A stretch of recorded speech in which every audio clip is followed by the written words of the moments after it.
we're back here at the GSL October. We've got two very impressive games today for Tosis. Yeah, I'm liking them so far. NesTea really showing us how to ZBT. I just found this out from the creative commentators. He just pointed this out. In that game, which was about 22, 23 minutes, I believe, NesTea did not lose a single drone. That is unfathomable. Think about that. That is actually something that just does not happen. That's perfect defense against one of the best drone killers, MMA. Yeah. And that's I mean, if you want to find a way to win that matchup, there you go. That's one of them. Here's NesTea now. He's in his booth. He's saying, I'm a badass. I don't think it's a surprise to him anymore, though. You know, it's like he doesn't even remember what name he was born with. He just knows the things that he's called, like, no! And, oh no, it's NesTea! Like, that's what he thinks his name is. It's like when you yell at your dog to stop all the time, they start thinking their name is Stop. You think their name is No and Bad? Yeah. And don't pee on the rug. Don't poop on the shag carpet. That's what he thinks his name is. All right, our map is Belshire Beach. So, you know, bring an extra pair of clothes. You're going to get some sand, some clothing. You know, I love the beach, but I hate it like when I get like sand in my shoes. Look, you just got to accept that like when you go to the beach, you're going to be covered with sand. And it's going to be what you got to do is get sandals. Yeah. It's the only way to do it. Don't wear normal shoes on the beach. Giving you guys life tips here. Every day at the GSL. Now, you know what's funny is as epic as Nada is, and as legendary as he is, he's actually overshadowed by NesTea. That doesn't mean that Nada cannot beat NesTea. This is why Nada's the most consistent pro gamer. He never really gets off the map, but it's going to be one of the toughest matches for Nada by far here in this GSL Codes. All right, the game has started, so let's get ready. NesTea, Zerg against Nada, Terran. Two Titans duking it out here. It's going to be pretty sick.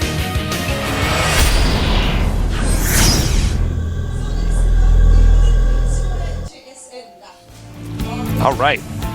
In the bottom right, Professor T.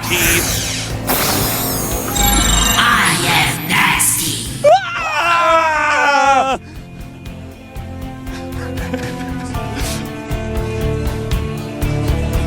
Tears in my eyes. I'm so scared. I know. And his opponent, the Renaissance nerd in the upper left.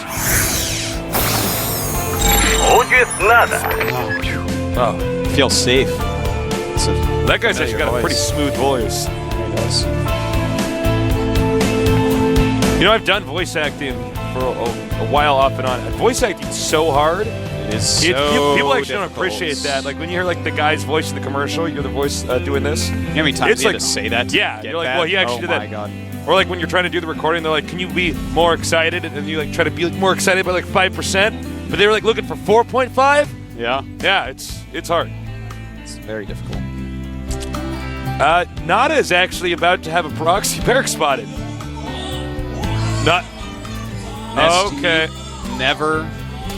Yeah, this is I why mean, cheese doesn't work against NesTea. He's cheese-proof, man. He's biting them. Because they don't bite as fast as Brood Lords. Okay, well, this is off to a bad start here for Nada. Yeah, he even has to cancel that barracks. This is just not good news, Tasteless. This isn't what Nada wanted to hear. NesTea now getting the spawning pool and an extractor. I wonder if... Well, could he do a Baneling bust? You know, I was just thinking something like that. I'm like, well, he could actually maybe go roaches or something. Yeah, I think either would actually be good because I might be wrong because I'm not actually a Zerg expert. I've played...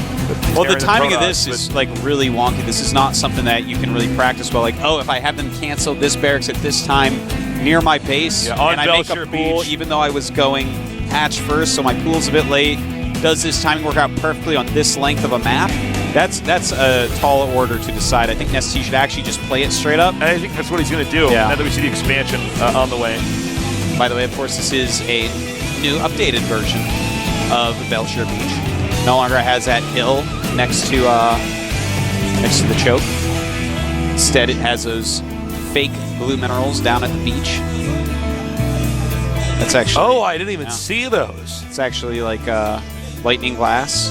It's not actually Those are minerals. big minerals, man. Yeah. You need like 3 mules to pick up those ones. Well, I'm into this, Artosis. you are, man. I'm into this You're idea. too excited. I can't keep up. Well, NesTea, of course, getting speed, getting his queens out, already going up to 3 queens. Will he go up to 4? 4, he's just going to need to make 1 more. And, well, this is going to be pretty standard. I mean, Nada's going to go Reactor to Hellions. I'm sure he's about to make a command center. That's what you do. Yep. But, you know, when you give NesTea such a standard opening to play against, like, this is what MMA did, but MMA did it quicker because, you know, Nada had to cancel that barracks. Basically, NesTea's already lapped Nada. Yeah. I don't think we're going to see more than 2 Hellions in this case either, because if he gets too many more, NesTea will have already transitioned to a situation where Hellions won't actually be that useful on the map. Well, a 4th queen is on the way, Tasteless. So many queens.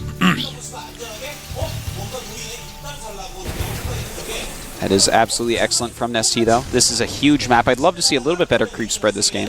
You know, he did a great job in the beginning, then just kind of focused on everything else, which, of course, you know, there are other things more important than creep spread, but can't forget creep spread, man.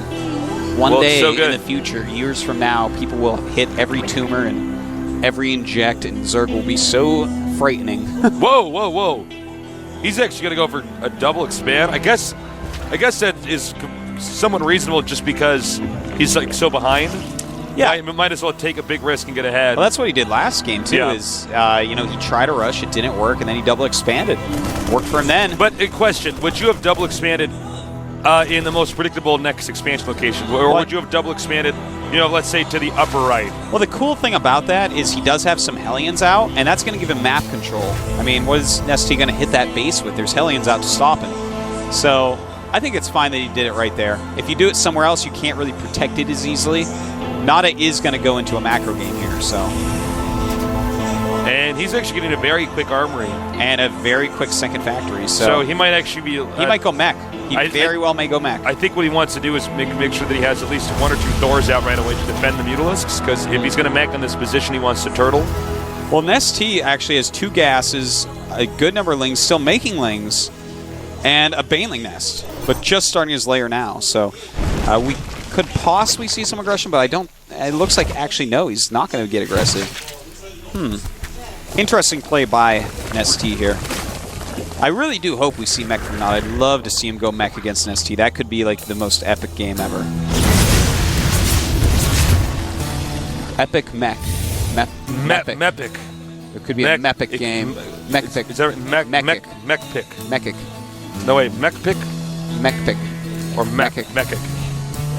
I don't know. I don't know. Napkin.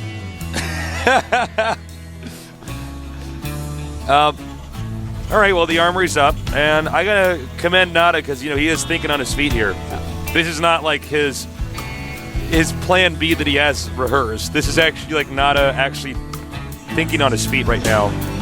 And that's usually the indication of a really good Starcraft player. What if you are put in a completely uncomfortable position, your strategy goes all wrong? Can you, you know, hammer together a strategy that's going to work? Or at least duct tape one. Yeah. We do have 55 drones to 39 SCDs, so NesTea did jump up in his economy very well. Still making Zerglings. And a macro hatchery, so no Baneling speed. Looks like he's just going drop defense mode. He just doesn't want to lose any drones again. 3rd factory is going up for Nada. Now, this doesn't necessarily 100% need mech. You can actually go lots of Blue Flame Hellions, some Thors quickly to stop mutas, and then a lot of siege tanks.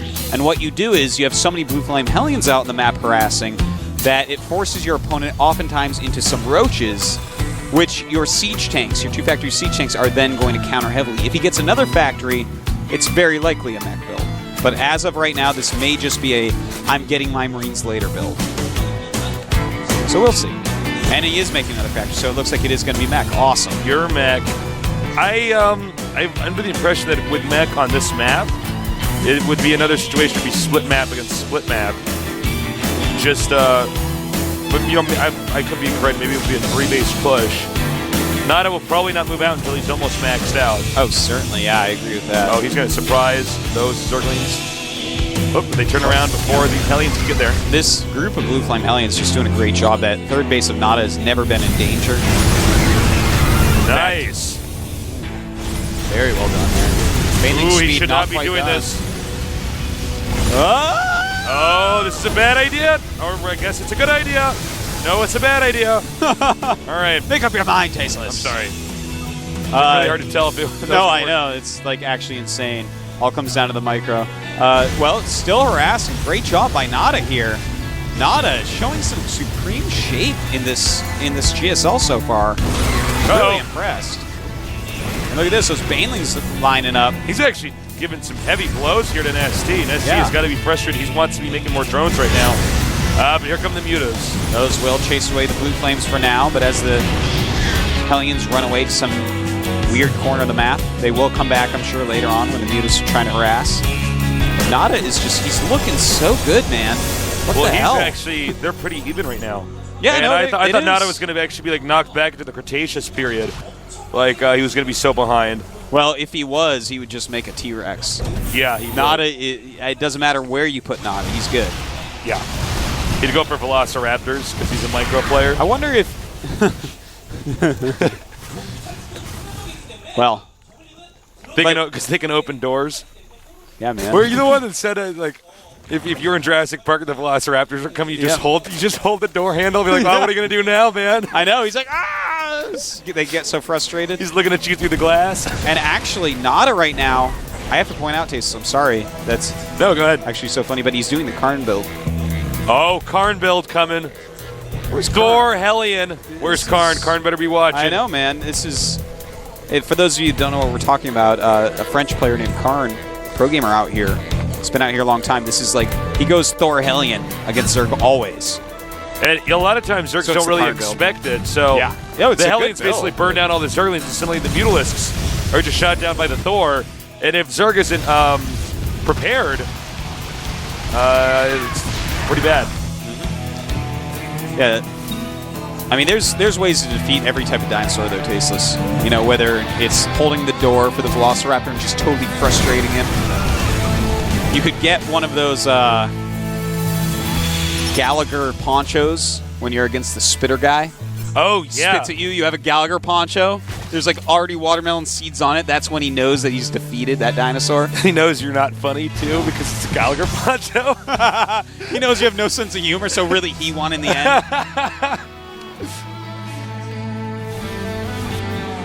All right, well, actually, I think this might work, this push. I mean, the unit composition from Nada is Zergling Baneling. I don't think he's actually seen. Does he know about the Thors? He's seen several Thors, but he doesn't know the exact numbers. I think he's assuming there's going to be more siege tanks that are going to pop out, but it's actually just Hellion Thor. And, you know, there's several weird things at work here. First off, there is no hive on the way. There is an infestation pit. Now, of course, Neural Parasite would be nice against this build. He is upgrading the glands, but it's a bit late. All right, he's going to take out these rocks, probably expand while he's doing this attack, because Nada's now maxed. Oh! And, you know, there's... Oh, he's sending the SCB. There's actually so much going on right now, Taste. This is wild. I mean, if he can kill off the Hellions, the Thors can be eaten up by everything else. Look to hell with this, I'm getting out of here.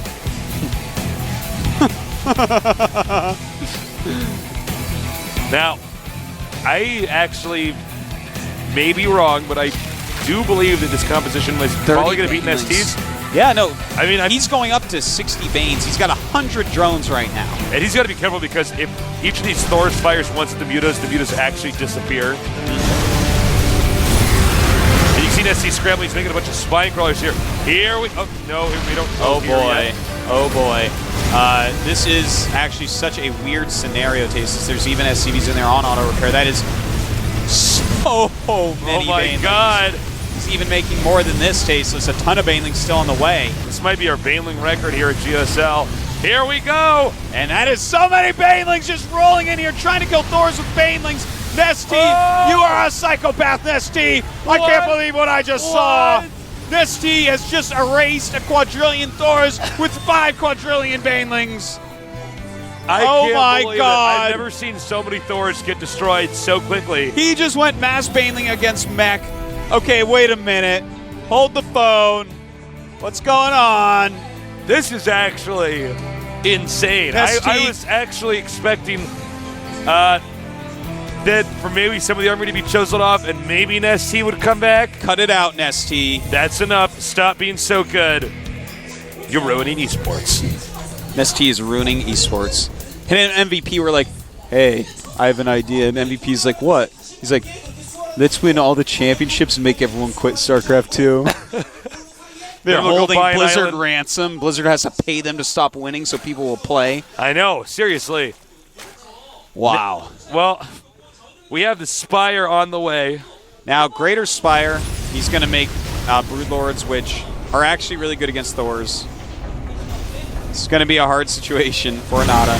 Oh, counterattack. It's like, I'll just blow off your stuff with Banelings. Oh, that didn't work at all. Well, the thing is, you need so many Banelings to actually kill Thors, and Nata was in such a clumped position. That's why those Banelings actually worked. Now, this counterattack is just beautifully done.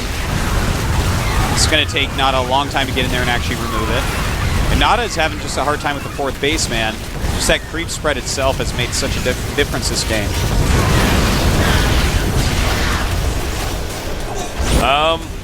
Well, as you can see, guys, Nata's going to hold up this attack, but here's the problem: is NesTea is actually taking too much of the map. Oh, he burrowed it too. I don't even think Nata realized. Smart. Yeah, he probably is not looking at that right now. He's too busy doing other things. NesTea taking the entire map right now. Just building hatcheries absolutely everywhere. I love how we actually get to see burrow used so effectively in StarCraft 2. Oh, it's awesome. It wasn't quite used enough in StarCraft 1. It was pretty rare, aside from lurkers. Yeah. I always prefer to use my lurkers above ground Arctoses. They're pretty good at running around looking like Cousinet. They look like big spiders. Wait, Cousinet, that's the one with the hairs, and I want to do the hand. Whatever the hand's name was. I don't know. Was that Cousinet? I actually don't know what you're talking about. No, Cousinet was the hair. Uh-oh. Adam's Family taste. It's Adam's Family. And, well, let's see if this works the second time. We have a ton of Broodlords out, man. No way. Oh, no way, no way. Actually, they're doing a ton of damage to these Broods. Oh, you know what? The Broods are too clumped up. Attacks. The Broodlords are actually too clumped up. Oh, my God. But these Broodlings, they have very good upgrades. 2-3 right now, and just eliminating these Thors. Just too much damage output. Queens are transfusing here. This is actually a much closer Thor Broodlord battle than I expected. And, well, yeah, normally Thors get just owned by Broodlords so much harder than this, but with that +3 attack, the sheer multitude of Broodlords, yeah. Oh, the sheer multitude of Thors, excuse me, as well. And that, I think... Not a May GG here. Yeah. He doesn't have any real production going on. I was thinking the exact same thing. He might have lost too much. Thors... well, he definitely lost too much, but he might GG. You know, here's the truth is that... oh, nice scan there. It's the same problem as if you lose siege tanks. You spend the entire game trying to amass a certain amount of siege tanks, and when this build, you spend the same similar thing. You spend the whole game trying to amass a number of Broodlords till they're so big it doesn't matter what you throw at them, all your stuff dies. So when he destroys that, it's like, well, now you're back to square one. And then he destroyed it a second time, and by now NesTea has one half of the map, and yeah, he's just too scary. 200 supply to 76. It's clearly quite over. But I have to say, Nata's play this game was inspiring. Against any other Zerg, Nata very well may have won this. Yeah. GG. NesTea's a badass. You see him throw that? He just throws it. He does not care at all. I am so sick of owning everybody. Finally, I'm done playing GSL today. He just throws stuff, man. I'm sick of destroying 9 Thors with all my Banelings. Dude, I have never seen anything like that before. The Thors were clumped and just... NesTea, I swear. He, took all those Thors and, pushed him down a staircase. Yeah. And they're there in their big clunky robot outfits. I think Nata right now it's kind of like, wow, well, there was really nothing I could actually do to win that. I can't believe that he actually countered Mass Thor with Banelings. I'm actually just sitting around. You know what's so funny about it? It's just my conventional RTS knowledge tells me that's not supposed to work. Well, it's so grossly cost inefficient, but in that tight of a clump when NesTea had that much economy, and realizing that, in fact, these are Thors, if they have 1 or 2 Thors with a bio army, with tanks like normal situation, killing the Thors with Banelings is terrible, terrible, terrible. But as Tasos was saying earlier, it takes so long to build Thors. They're so expensive. It takes so long to amass that army. Just killing that army, no matter what you use to kill it with, doesn't matter almost how cost inefficient you are, because it's going to take Terran forever to come out again. You take the whole map. Yeah. Game's over. I mean, think of that moment like the climax of a movie. You know, I mean, after that, look, the game went on after that, but really it's basically over at a moment like that. Yeah. And that's one fundamental quality about Terran, oftentimes. You know, if you're doing builds with lots of Thors, lots of siege tanks, that one moment where you lose all of it, you are either going to have to transition into something else or really, I don't know, pull a rabbit out of your hat. I don't know what else to say. Well, NesTea is godly. Has he left the building? Man, he just walked out after signing some autographs. A nerd tries to high-five him. He just goes like that, and the kid's hand vaporizes. And he's like, true. Thank you, NesTea. He signs all his autographs with blood. Yeah. It's not his, though. It's from the nerd who just punched a hole through. I know. All right. It's crazy. So one of these players will be going to up and down. Will it be Keen or will it be MMA? You got to give a big edge here to MMA. Yeah. Calderon Altar is the map. That is a map that we can definitely see upsets on, though, Tasis. It's a very wide open, huge main. Blue Flame Hellions are the order of the day here quite often. You know, it's a situation where, again, I want to say MMA is the favorite, but Keen did look very impressive in the game we saw. He definitely looked like a good Terran player. Not quite up to the par of Nada. Nada, though he was sloppy, still was playing very well, very intelligently. Strategically, I would say sloppy as far as execution goes, but still, as far as the idea behind what he was trying to do, it was really good. Yeah. Well, you know, MMA, I really see him beating Keen here and moving on to face Nada for that second spot in the top 16. By the way, NesTea, our first non-Terran in the top 16. Oh, yeah. So now we're up to 4 Terrans and NesTea. Very exciting. Oh, and excuse me, the game is actually now loading, so we're going to get this going now. Keen against MMA, so much pressure right now. One of these guys is going to drop to the up and down, and neither of them want that. Let's see what's going to be here in the GSL October.